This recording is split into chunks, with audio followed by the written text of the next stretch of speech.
Grace and peace. I'm Brian Munster, the Baptist Campus Minister at Drexel University, and this is Peace and Power Bible Study, the peace of Jesus Christ to change your life, the power of the Holy Spirit to change the world around you. And we are engaging the conversation around worship.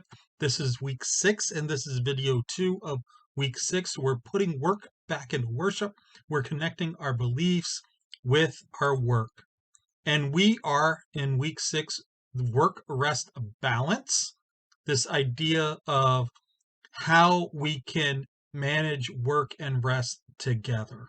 So from last session, from video 1 of last session, we can display the image of God in us as we rest because God rested. We can look like God who rests when we rest.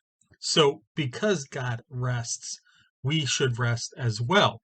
And that brings us to our topic today, that resting is actually an act of obedience, and how resting and obeying kind of connect. Exodus 28 through 11. Remember the Sabbath day to keep it holy. You are to labor 6 days and do all your work. But the 7th day is a Sabbath to the Lord, your God.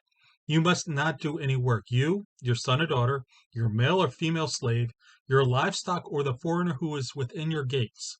For the Lord made the heavens and the earth, the sea and everything in them in 6 days.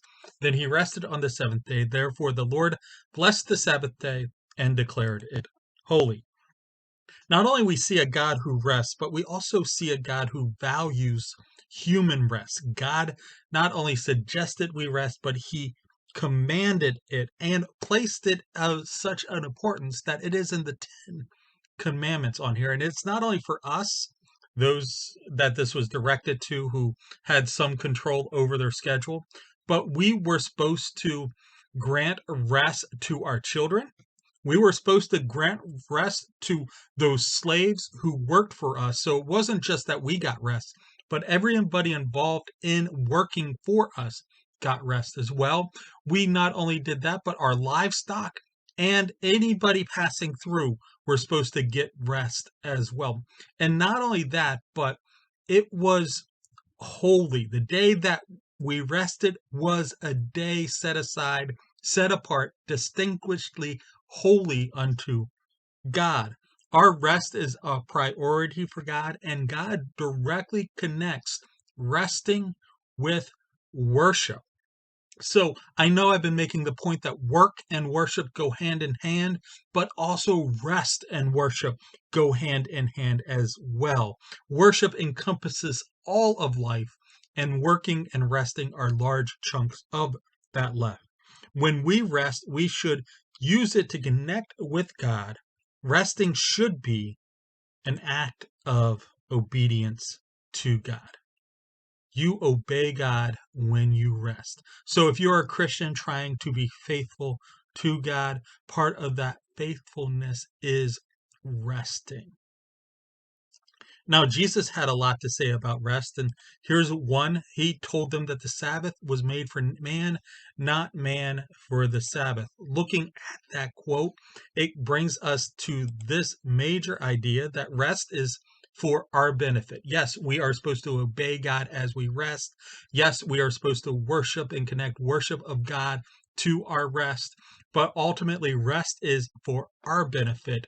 And that's so like God. Quite often, the commands that we are supposed to obey have a direct beneficial impact for those who obey them. We rest because God commanded it, but because God commanded it because it's something we need. The God who designed us, who has the blueprints to what makes and how a human is made up, is also the one who commands us to rest, and commands us to rest so that we can benefit from it. Jesus says that the Sabbath rest was made for us. We weren't made for the Sabbath. We get stuff from resting. The Sabbath is designed to be helpful for us and beneficial for us. So if the Sabbath is beneficial for us, if rest is something we should do, then we should probably do it well. And here are some ideas of how to rest well. Now, I spent an entire 30-minute video going over each of these points that you can find on my YouTube channel and probably on the website you're watching this through on with a quick, simple search. I'll probably put a click to that video in the description below. But just real quick, 10 ways to rest well.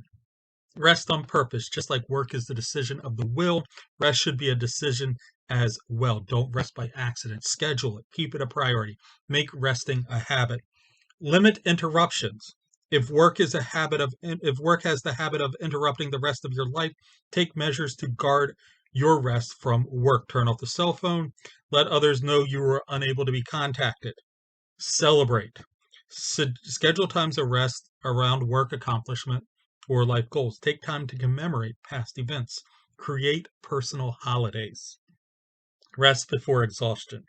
Rest due to exhaustion is less effective than rest chosen on purpose. Rest because there is nothing else better to do is less meaningful than rest specifically chosen.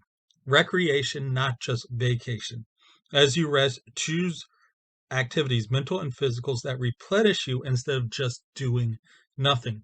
Avoid work-like distractions. Some hobbies and distractions can feel like work to certain individuals. For example, I play video games but I can't do that as rest. I work hard at playing video games, try to level up and put a lot of effort into it, and I don't feel like I rested after playing video games. Number 7, trust others. Trust those at your job to handle things without you. Trust that the world won't collapse if you take a day off. Trust that God can work things out in your favor even while you are enjoying rest. Number 8, communicate your self-worth. You are valuable. Do things you deserve to do. Do things you enjoy. Do things that make you feel better about yourself. If you are into it, pamper yourself. Number 9, kind of going along with that, take care of yourself. Sometimes general life maintenance can be a nice way to rest. When you rest, take care of yourself physically, mentally, emotionally. Don't just crash. Rest will feel better when you take care of your basic needs. Sometimes we don't feel like it, but showering before rest might be a valuable thing to do. Number 10, do something different. If you work inside, rest outside. If you work mentally and you get taxed mentally by your work, rest in a way that engages you physically and you don't have to think so much. If your work is never ending, rest by doing projects that have definitive points of conclusion. These are just some of my basic ways to rest well. Maybe you have more. I would love to hear more from those. Drop them in the comments below and look for that video that goes into each of these in more detail. Now for the discussion, also another way, what is for you to think about this, and you can drop these in the comments as well. What is one way you could rest better this week? What is something nice that you could do for yourself while resting this week? Think about those. Let me know. Now, there are 2 ways to join this conversation: live Monday night, 7 p.m. Eastern Standard Time, or via Zoom. Weekly wrap-ups on YouTube and WordPress. I am all over the social media: Instagram, TikTok, Twitter, Facebook, LinkedIn, WordPress, YouTube. Those links are in the description below. I enjoyed having this conversation with you. Hopefully you found it valuable as well. Look forward to talking to you again real soon.